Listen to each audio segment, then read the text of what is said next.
Hey Fact For You fans! In our previous video, we delved into the concept of the Matrix, discussing what it is and whether we can even consider such an idea. Today, we're going even further.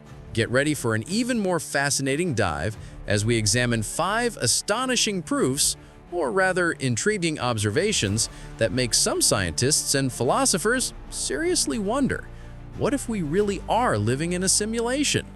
Before we start unraveling these mysteries, subscribe to the channel and don't forget to like to support us.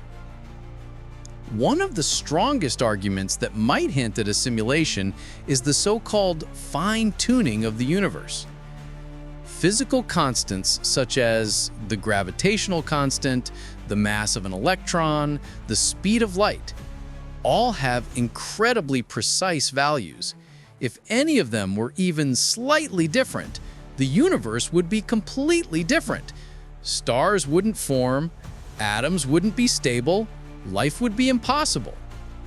This is such an amazing coincidence that some scientists compare it to winning the lottery millions of times in a row.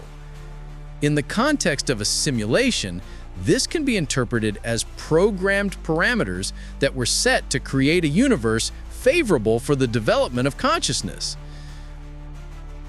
Quantum mechanics is a strange and mysterious field of physics that describes the behavior of particles at a microscopic level.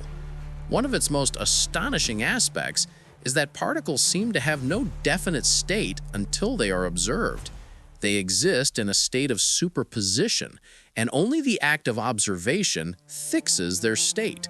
This phenomenon resembles a video game where the details of an object or landscape are not rendered until the player approaches them. Some proponents of the simulation hypothesis believe this is lazy optimization of computational power. A simulation doesn't need to compute all of reality simultaneously, only what is actively observed. The speed of light is an absolute speed limit in our universe. Nothing can travel faster than light. This fact can be interpreted as a fundamental limitation set by the architects of the simulation. Just as computer graphics have a maximum refresh rate or resolution, the speed of light could be the maximum frequency of our simulated universe. Furthermore, at the smallest scales, there is a so-called Planck length, the minimum possible distance below which space-time loses meaning. This could be analogous to the pixel of our universe, indicating a discrete rather than continuous nature of reality. Sometimes we encounter strange, inexplicable phenomena that cannot be logically explained. These can be minor glitches in everyday life, things disappearing and reappearing elsewhere, momentary perception failures, or even the feeling of déjà vu when it seems like we've experienced this moment before.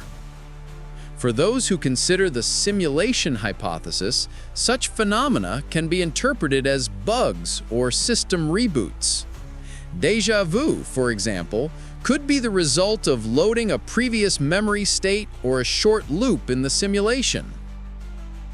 And finally, the very fact that we, as humanity, are already creating increasingly complex virtual worlds and developing artificial intelligence is a powerful argument for the simulation hypothesis. If we continue to develop in this direction, sooner or later we ourselves will be able to create equally realistic simulations in which the consciousness of virtual beings will be indistinguishable from our own. And if this becomes possible for us, why wouldn't it have already happened at a more advanced level for our ancestors or creators? This mirror reflection of our own future could be a hint at our past or present. So, while none of these proofs are definitive and cannot unequivocally confirm that we live in the Matrix, they certainly make one think. These observations, from the fine-tuning of the universe to quantum mechanics and our own technological advancements, fuel the simulation hypothesis, making it one of the most interesting and debated ideas of our time. Are we a program in someone's computer game? Perhaps. Or perhaps reality is far more complex than any simulation. What do you think? Share your thoughts in the comments. And of course, if you enjoyed this video, don't forget to like, subscribe to Fact4You, and hit that notification bell. See you in the next video.